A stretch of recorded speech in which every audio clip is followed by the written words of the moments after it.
canal, O Mensageiro não é importante, mas sua curtida é. Curta, inscreva-se e compartilhe cultura. Deixe livros que gostaria de ouvir nos comentários. Obrigado pela preferência. Goivos e Camélias, de Machado de Assis. Goivos e Camélias por Luiz Tinoco. O Dr. Lemos encontrou algumas vezes na rua. Andava como o ar inspirado de todos os poetas nobres que se supõem apóstolos e mártires. Cabeça alta, olhos vagos, cabelos grandes e caídos. Algumas vezes abotoava o paletó e punha a mão ao peito por ter visto assim um retrato de Guizotti. Outras vezes andava com as mãos para trás. O Dr. Lemos falou-lhe a terceira vez que o viu assim, porque das duas primeiras o rapaz esquivou-se por modo que não pode deter-lhe o passo. Fez-lhe alguns elogios às suas produções. Expandiu-se-lhe o rosto. Obrigado, disse ele, esses elogios são o melhor prêmio das minhas fadigas. O povo não está preparado para a poesia. As pessoas inteligentes, como o doutor, podem julgar do merecimento dos outros. Leu A Minha Flor Pálida? Uns versos publicados no domingo? Sim. Li, são galantíssimos. E sentimentais. Fiz aquela poesia em meia hora, e não emendei nada. Acontece-me isso muita vez. Que lhe parecem aqueles esdrúxulos? Acho os esdrúxulos. São excelentes. Agora vou levar algumas estrofes que compus ontem. Intitulam-se À Beira de um Túmulo. Ah, já assinou o meu livro? Ainda não. Nem assine. Quero dar-lhe um volume. Sai brevemente. Estou recolhendo as assinaturas. Goivos e Camélias, que lhe parece o título? Traço magnífico, achei-o de repente. Lembraram-me outros, mas eram comuns. Goivos e Camélias, parece que é um título distinto e original. É o mesmo que se dissesse, Tristezas e Alegrias. Justamente. Durante esse tempo, ia o poeta tirando do bolso uma aluvião de papéis. Procurava as estrofes de que falara. O Dr. Lemos quis esquivar-se, mas o homem era implacável, segurou-lhe no braço. Ameaçado de ouvir ler os versos na rua, o doutor convidou o poeta a ir jantar com ele. Foram a um hotel próximo. Ah, meu amigo, dizia ele em caminho, não imagina quantos invejosos andam a denegrir o meu nome. O meu talento tem sido alvo de 1000 ataques, mas eu já estava disposto a isto. Não me espanto. A enxerga de Camões é um exemplo e uma consolação. Prometeu, atado ao Cáucaso, é o emblema do gênio. A posteridade é a vingança dos que sofrem os desdéns do seu tempo. No hotel procurou o Dr. Lemos um lugar mais afastado, onde não chamassem muito a atenção das outras pessoas. Aqui estão as estrofes, disse Luiz Tinoco conseguindo arrancar de um maço de papéis a poesia anunciada. Não lhe parece melhor lê-las à sobremesa? Como quiser, respondeu ele, tem razão, porque eu também estou com fome. Luiz Tinoco era todo prós à mesa do jantar, comeu desencadernadamente. Não repare, dizia ela de quando em quando, isto é o animal que se está alimentando. O espírito aqui não tem culpa nenhuma. À sobremesa, estando na sala apenas 5 fregueses, desdobrou Luiz Tinoco o fatal papel e leu as anunciadas estrofes, com uma melopeia afetada e perfeitamente ridícula. Os versos falavam de tudo, da morte e da vida, das flores e dos vermes, dos amores e dos ódios. Havia mais de 8 ciprestes, cerca de 20 lágrimas, e mais túmulos do que um verdadeiro cemitério. Os 5 fregueses jantantes voltaram a cabeça, quando Luiz Tinoco começou a recitar os versos. Depois começaram a sorrir e a murmurar alguma coisa que os dois não puderam ouvir. Quando o poeta acabou, um dos circunstantes, assaz grosseiro, soltou uma gargalhada. Luiz Tinoco voltou-se enfurecido, mas o Dr. Lemos conteve-o dizendo, não é conosco. É, meu amigo, disse ele resignado, mas que lhe havemos de fazer? Quem entende a poesia há para a respeitar em toda parte. Deixemos este lugar, disse o Dr. Lemos, aqui não compreendem o que é um poeta. Vamos. O Dr. Lemos pagou a conta e saiu atrás de Luiz Tinoco, que deitou ao rideiro um olhar de desafio. Luiz Tinoco acompanhou-o até a casa. Recitou-lhe em caminho alguns versos que sabia de cor. Quando ele se entregava à poesia, não a alheia, que o não preocupava muito, mas a própria, podia-se dizer que tudo mais se lhe apagava da memória, bastava-lhe a contemplação de si mesmo. O Dr. Lemos ia ouvindo calado com a resignação de quem suporta a chuva, que não pode impedir. Pouco tempo depois saíram alunos Goivos e Camélias, que todos os jornais prometeram analisar mais de espaço. Dizia o poeta no prólogo da obra, que era audácia da sua parte vir a sentar-se na mesa da comunhão da poesia, mas que todo aquele que se sentia dentro disse o Jacques Quixote lá, de André Chenier, Devia dar à pátria aquilo que a natureza lhe deu. Em seguida pedia desculpa para os seus verdes anos, e afirmava ao público que não tinha sido embalado em berço de seda. Concluía dando a benção ao livro e chamando a atenção para a lista dos assinantes que vinha no fim. Esta obra monumental passou despercebida no meio da indiferença geral. Apenas um folhetinista do tempo escreveu a respeito dela algumas linhas que fizeram rir a toda a gente, menos o autor, que foi agradecer ao folhetinista. O Dr. Lemos perdeu de vista o seu poeta durante algum tempo. Digo mal, só perdeu de vista o homem, porque o poeta de quando em quando lhe aparecia metido em alguma produção literária, que o Dr. Lemos invariavelmente lia para se benzer da estéril pertinácia de Luiz Tinoco. Não havia ocasião, enterro ou espetáculo solene, que escapasse à inspiração do fecundo escritor. Como o número de suas ideias fosse muito limitado, podia-se dizer que ele só havia escrito um necrológio, uma elegia, uma ode ou uma congratulação. Os diferentes exemplares de cada uma destas coisas eram a mesma coisa dita por outro modo.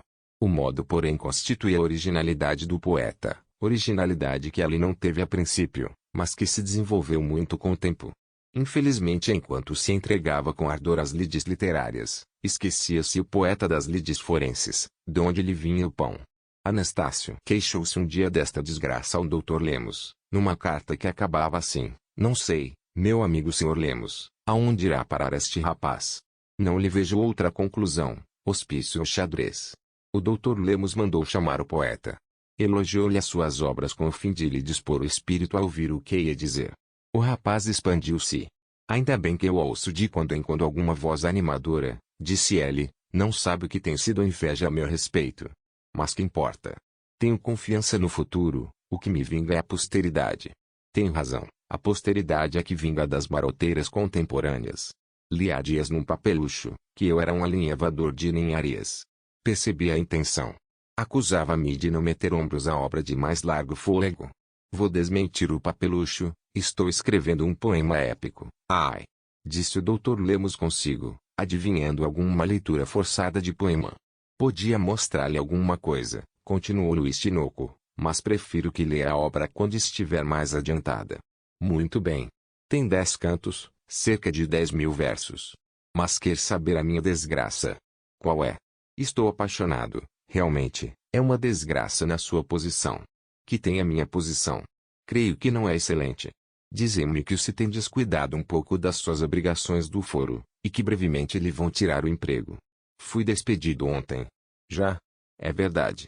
Se ouvisse o discurso com que eu respondi ao escrivão, diante de toda a gente que enchia o cartório.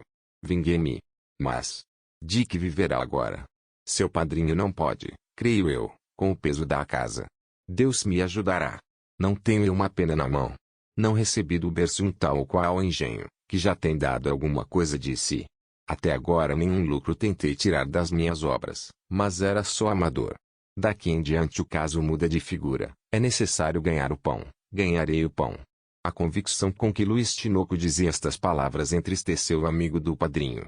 O Dr. Lemos contemplou durante alguns segundos, com inveja, talvez, aquele sonhador incorrigível, tão desapegado da realidade da vida, acreditando não só nos seus grandes destinos, mas também na verossimilhança de fazer disso apenas uma enxada. "Oh, deixe estar," continuou Luiz Tinoco, "hei de provar-lhes, ao senhor e a meu padrinho, que não sou tão inútil como lhes pareço. Não me falta coragem, doutor, quando me faltasse, a uma estrela."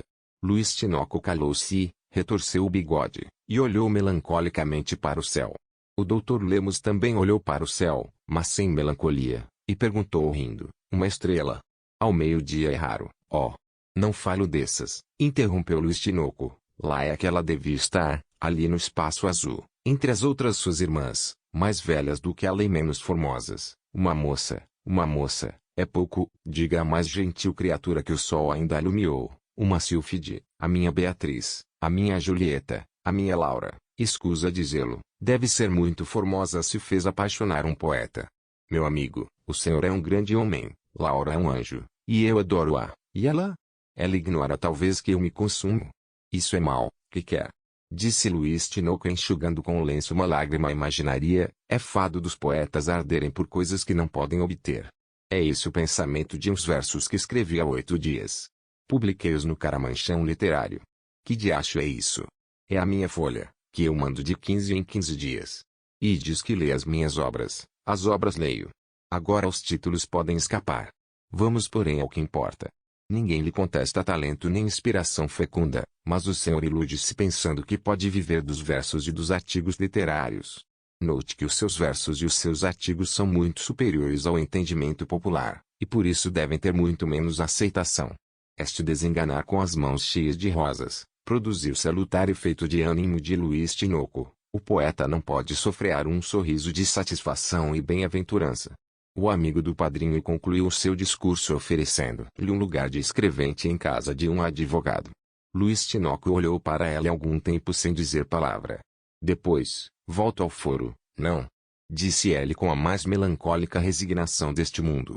Minha inspiração deve crescer outra vez a empoeirar-se nos libelos, a aturar os rábulas, a engrolar o vocabulário da chicana. E a troco de quê? A troco de uns magros R$ 1.000, que eu não tenho e são necessários para viver. Isto é sociedade, doutor?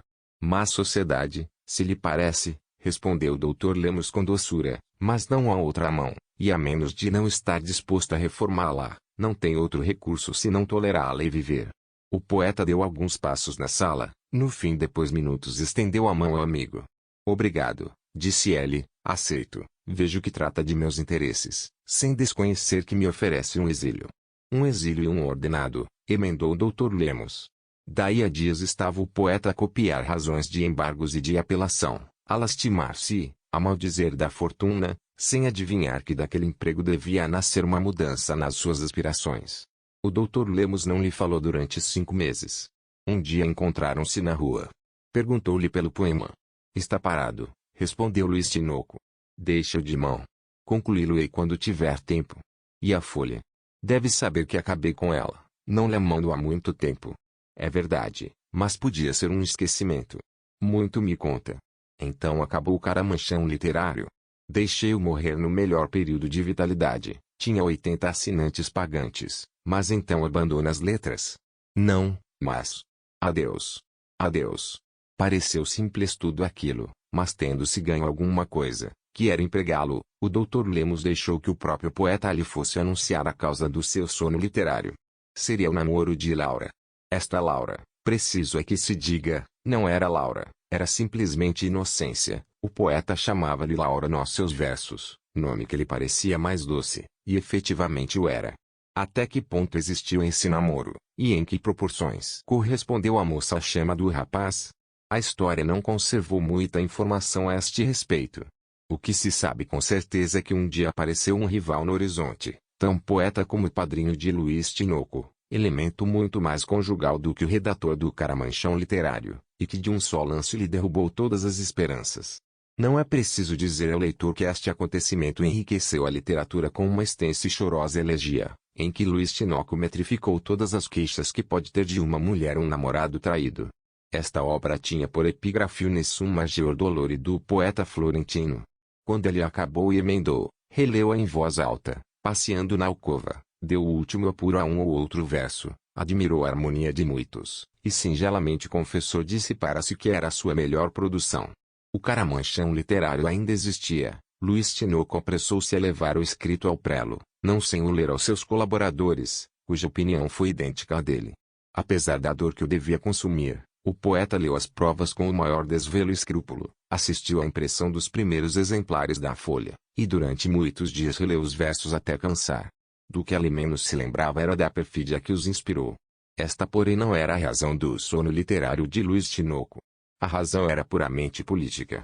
O advogado, cujo escrevente ele era, tinha sido deputado e colaborava numa gazeta política.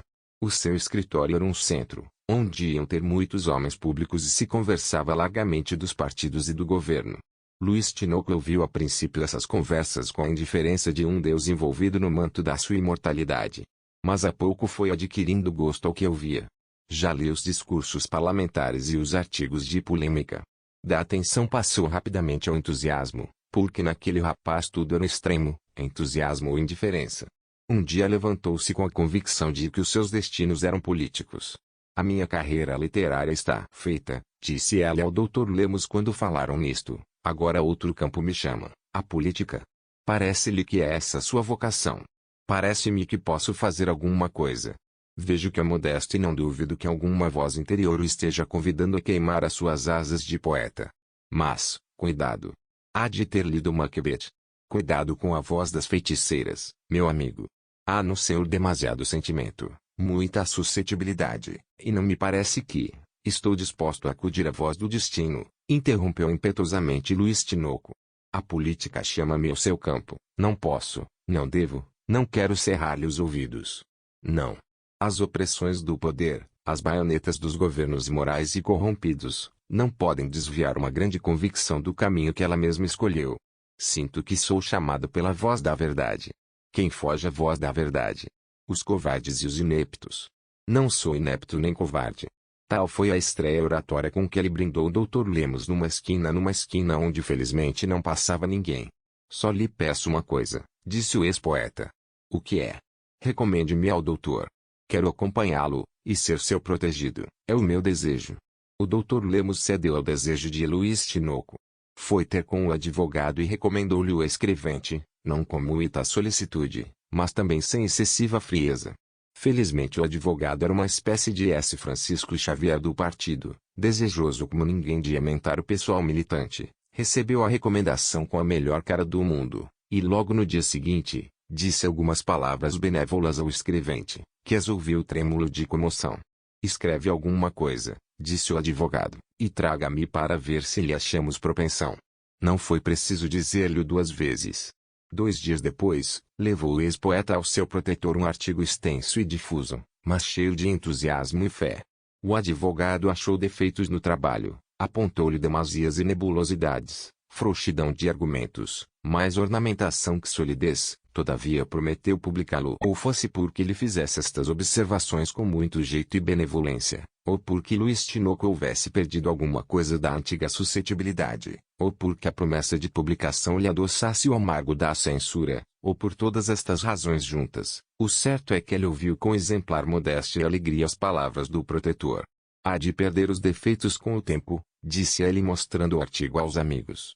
O artigo foi publicado e Luiz Tinoco recebeu alguns apertos de mão. Aquela doce e indefinível alegria que ele sentira quando estampou no correio mercantil os seus primeiros versos, voltou a experimentá-la agora, mas a alegria complicada de uma virtuosa resolução. Luiz Tinoco desde aquele dia sinceramente acreditou que tinha uma missão, que a natureza e o destino havia mandado à terra para endireitar os tortos políticos. Poucas pessoas se terão esquecido do período final da estreia política do ex-redator do Caramanchão Literário. Era assim, relevo poder, hipócrita e sanhudo, que eu lhe diga muito humildemente que não temo desprezo nem o martírio. Moisés conduzindo os hebreus à terra da promissão, não teve a fortuna de entrar nela, é o símbolo do escritor que leva os homens à regeneração moral e política, sem lhe transpor as portas de ouro. Que poderia eu temer?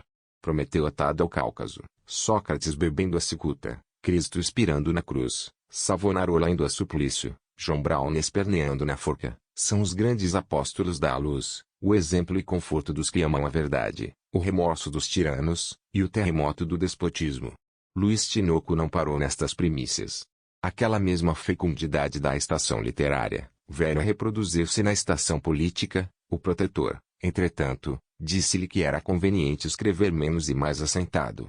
O ex-poeta não repeliu a advertência, e até lucrou com ela, produzindo alguns artigos menos desgrenhados no estilo e no pensamento.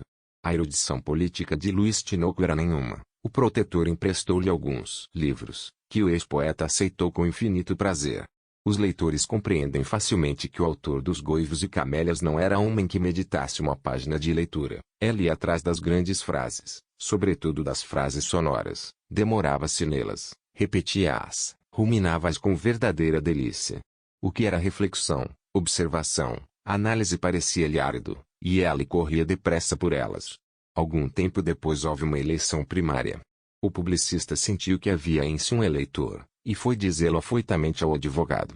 O desejo não foi mal aceito, trabalharam-se as coisas de modo que Luiz Tinoco teve o gosto de ser incluído numa chapa e a surpresa de ficar batido.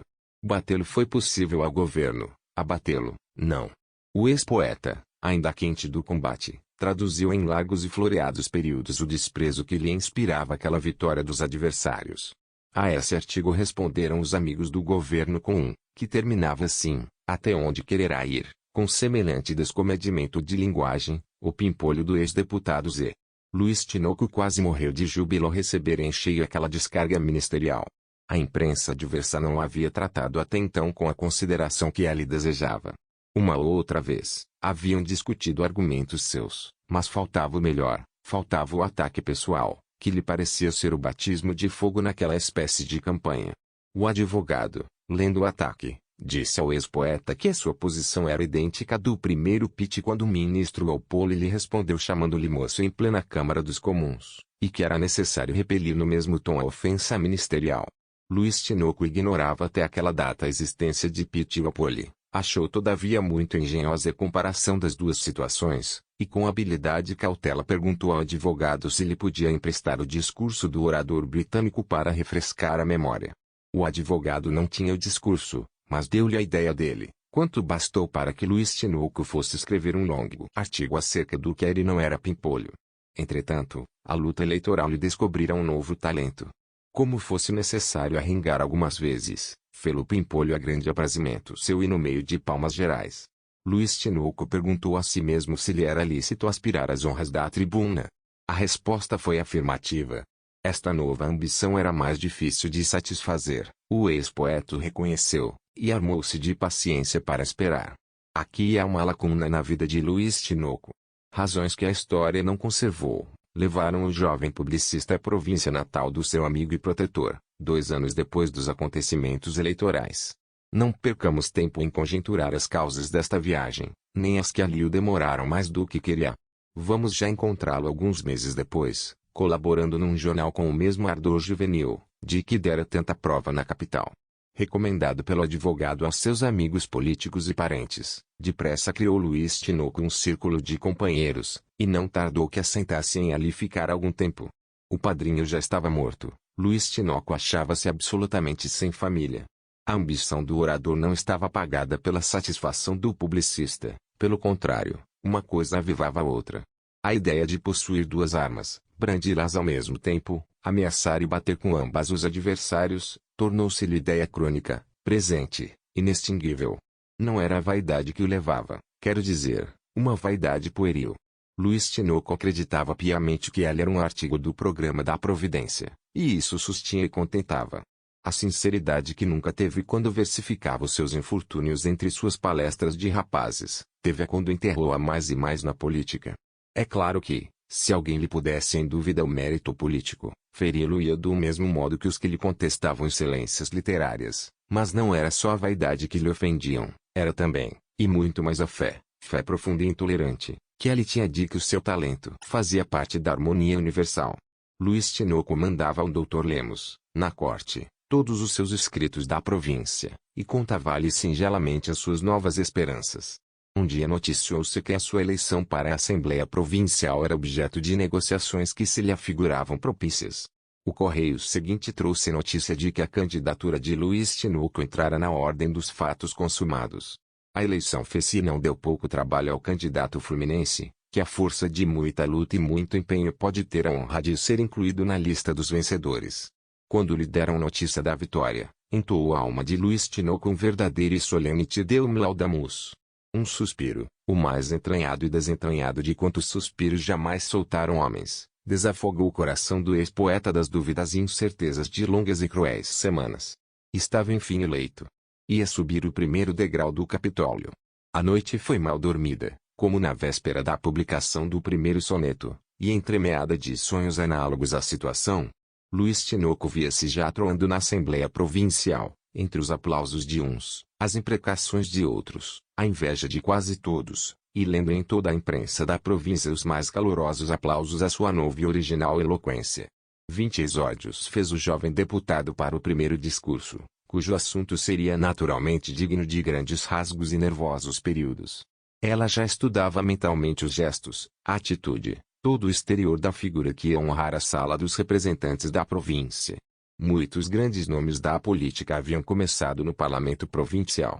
Era verossímil, era indispensável até, para que ele cumprisse o mandato imperativo do destino, que saísse dali em pouco tempo para ver transpor a porta mais ampla da representação nacional.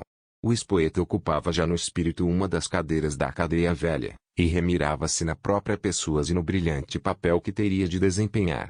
Via já diante disso a oposição ao ministério no chão, com 4 ou 5 daqueles golpes que ele supunha saber dar como ninguém, e as gazetas a falarem, e o povo a ocupar-se dele, e o seu nome a repercutir em todos os ângulos e uma pasta cair-lhe nas mãos, ao mesmo tempo que o bastão do comando ministerial.